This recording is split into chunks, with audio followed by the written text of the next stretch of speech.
Welcome back to the Weekly Huddle podcast. I'm your host, Owen, and today we are celebrating the 3-year anniversary of the Weekly Huddle YouTube channel / the podcast itself. It's crazy that it's been already 3 years since, me and Christian started doing this because we were bored in lockdown. And yeah, it's been now, from the first episode we did was predicting the Buffalo Bills rosters following the NFL draft and back in 2020. So I felt it only necessary for the 3-year anniversary to go through and not predict the roster per se, because back then it was a lot more turnover. It could have been a lot more variable. I felt like that was a lot more interesting of a show. But this year, just to keep it in the same theme of it with Buffalo Bills stuff and making some predictions for the season upcoming, I'm going to make it the Buffalo Bills statistical leaders for each stat area. So a couple of these are going to be pretty easy. We're going to figure out other ones, what the movement of the roster and things like that. It's going to be some different answers, especially with some of the guys going to be healthier on the defense. So let's just get right into it. I just want to wish everybody a happy 3-year anniversary, and I'm excited to talk about the Bills once again on this podcast, especially after we just got a big spike in subscribers and viewers from my Dalton Kincaid Buffalo Bills draft pick grade. So felt like I should honor that and really tap into that Bills market I got here on this channel. So let's talk about some predictions we have for the Bills stat leaders. Now we're going to start off with passing stuff. It's going to be kind of left unsaid here that Josh Allen's going to lead everybody in yards, touchdowns, receptions, all that stuff. But it is my job to now make some active predictions as to what those numbers might look like. Last year, he threw for 4,283 yards on a 63.3% completion percentage for 35 touchdowns and 14 interceptions. Now, this is going to be year 2 in the Ken Dorsey system. He'll have a whole other offseason to implement stuff. They brought in Dalton Kincaid to be like that secondary receiving option from the slot. Stephon Diggs is returning. Gabe Davis hopefully will be in a better role this year. They tried to expand his role last year and it didn't really work out that much, so he may be able to default back to being that traditional deep threat guy. It doesn't look like D-Hop is going to be on the move, and I don't think the Bills are really going to make another move to add a pass catcher after adding Kincaid and Justin Shorter in the draft. So what we have on the roster right now is probably what it's going to be solidified as. So I'm just going to suggest that his yards are probably going to stay the same, maybe a bit of an increase. So we're going to go 4,400 yards this year. And we're going to stick with 37 touchdown passes and 15 interceptions. So I think we're going to throw it. He's going to be a little more efficient throwing it when it comes to his completion percentage as well. I think he's going to get back up to like that 65% mark, which put him at the top of the league around there. 4,400 yards is a solid season. I don't predict any MVPs coming this season, just because I think they're going to try to move more towards a well-balanced offense. I do think with him not being injured, he should have a few better games, so more yardage, 2 more touchdowns. There's going to be 1 more interception, and if he is better from injury, I'm hoping that's not the case. But at the same time, he's going to throw up at least anywhere between 12 and probably 15, 16 picks a year. I don't really see that going down to like sub double digits. So 15 going up from 1 year, really taking some more chances now that he's healthier again. I really don't see why he couldn't throw 1 more interception. I'm not going to say I want that to happen, but just predictively, I think 37 touchdowns to 15 interceptions, 4,400 yards at a 65% completion percentage is probably going to be my guess for his stat line. All finishing up with the passing yards, let's go on to rushing now. So last year, our leading rusher, when it came to yards, was Devin Singletary with 819, only about less than 100. Then, actually, it was, to get specific, 57 yards more than Josh Allen had. He only had 5 rushing touchdowns. Josh Allen was our rushing touchdown leader with 7. But he did lead in all attempts, so 177 attempts. Devin Singletary is now gone. He's a member of the Houston Texans. As well as the other guys on this list who are gone are Zach Moss, Isaiah McKenzie. All these guys are no longer going to be taking handoffs from Josh Allen. We have now on the roster James Cook slotted to take over that starting role. He saw a bit of a heavier workload last year, finishing the year with 89 attempts for 507 yards and 2 rushing touchdowns. So he should be in line for a bigger role, be that kind of speed back option. Damien Harris has been brought in to be more of that short yardage all-around back. And Latavius Murray was just recently signed, maybe to even be more of a short yardage guy, really push Damien Harris. I really liked Damien Harris when he was coming out of Alabama. I wasn't a big James Cook fan, but the team seemingly has a lot of hope for him. For who's going to get the most overall touches, my guess is going to be James Cook. He had 89, and Allen had 124 last year. Cook only really saw action at back end of the games in the first half of the season, as well as more towards the back half of the second half of the season. He saw some more all around touches throughout the game, and really got to becoming a back who was used not just on third down. So I think James Cook could come in that role where he's the lead back when it comes to touches. I don't think he eclipses 1,000 yards. With him and Damien Harris splitting carries and Allen still going to get his carries, I'm thinking around like 900, 950 yards for James Cook is going to be a solid amount for him. Damien Harris probably more around that like 600, 700 yards. And Josh, hopefully he's going to have his rushing totals drop down a little bit. So look for him to have like 500 to 600 rushing yards this coming season. Now, when it comes to who's going to lead us in rushing touchdowns, I don't want to go with Josh again because I think they're going to want to prioritize taking away the short yardage situations and goal line stuff from him so he's not banging too much down there. Now, you always got to account for QB sneaks and him just going off script and the read option and everything like that. So he's not going to go down to like 2 or 3. I think he's going to sit around that 4 or 5 touchdown range.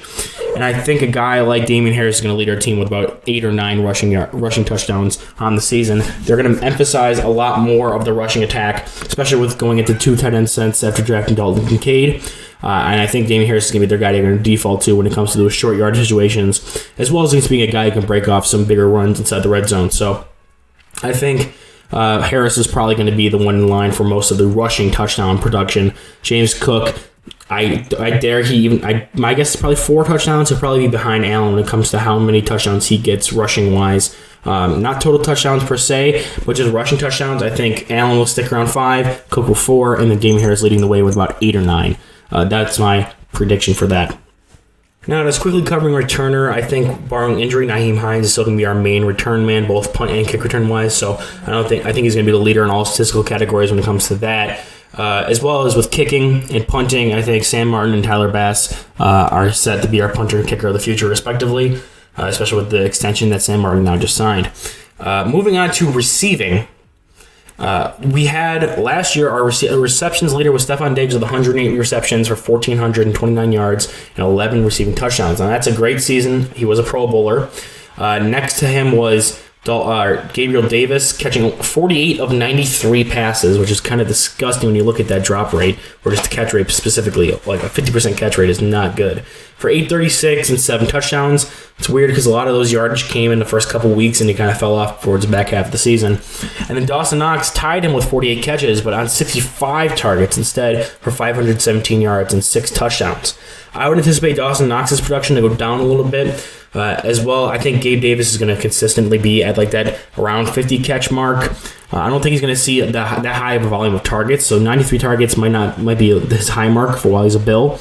I'd guess to see he's going to be more a deep threat guy. I'll look for 45 receptions for about 800 yards again with another like 6-7 touchdowns. That's just kind of been his consistent level of production, except now let's just hope he doesn't have double the targets he has receptions. My prediction for Dalton Kincaid, I would have to say he's probably going to be more around that 60 reception mark as our like number 2 receiving option outside of Stefon Diggs. While Gabe Davis is going to be our deep threat guy and Diggs is going to be getting all the attention from their one corners and getting double teams, Kincaid's really going to be able to work over that field and work the short to intermediate range that they really wanted Davis to hit last season. And obviously, he wasn't able to do that consistently, so they bring Kincaid in to really attack that part of the field that they want to attack. I expect him to be that guy who gets the checkdowns. On 3rd and 7, he's going to be that chain mover for the Bills when it's not Stefon Diggs or when they're really focusing Stefon Diggs. So I'd give Kincaid about 60 receptions for, I'd say, roughly around 800, 750 yards, and I'd give him about 5 touchdown catches. He's going to be replacing a lot of Isaiah McKenzie production, 42 catches for 423 yards and 4 touchdowns. And outside of that, there wasn't really a next best receiver. We got 2 running backs and Khalil Shakir.